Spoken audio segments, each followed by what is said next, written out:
بسم اللہ الرحمن الرحیم۔ چند روز کے لیے میں اپنی کاروباری مصروفیات کے لیے ملک سے باہر گیا اور کچھ محسوس چینلز نے یہ خبر نشر کی کہ شاید عثمان ڈار ملک سے فرار ہو گیا ہے۔ خاص طور پہ میں سما چینل کا ذکر کرنا چاہتا ہوں۔ بغض عمران خان اور پی ٹی آئی میں جس طرح انہوں نے یہ خبر چلائی اینٹی کرپشن کے ذرائع سے کہ شاید میں ملک سے بھاگ گیا ہوں، میں ملک سے فرار ہو گیا ہوں۔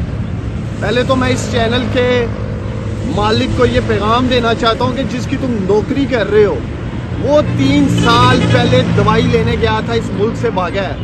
آج تک اس کے بارے میں تو کوئی اس چینل نے خبر نہیں دی ہے کہ وہ کہاں ہیں اور ان کے پلیٹلیٹس کیسے ہیں۔ میرا جینا مرنا پاکستان میں ہے، جس طرح سے میرے لیڈر عمران خان کا جینا مرنا پاکستان میں ہے۔ انشاءاللہ تعالیٰ اسی ملک میں رہیں گے، اسی ملک کی مٹی کے ساتھ وفاداری ہے ہماری، اور آئین اور قانون کی پاسداری کے لیے، فنڈامنٹل رائٹس کے لیے جو میرا لیڈر تحریک لے کے آگے بڑھ رہا ہے۔ جیل برو تحریک نہ اس سے بھاگنے والے ہیں۔ سیالکوٹ کی جب بھی باری آئے گی، عمران خان جب بھی سیالکوٹ کی ذمہ داری لگائے گا، عثمان ڈار سیالکوٹ میں سب سے پہلے گرفتاری انشاءاللہ تعالیٰ دے گا۔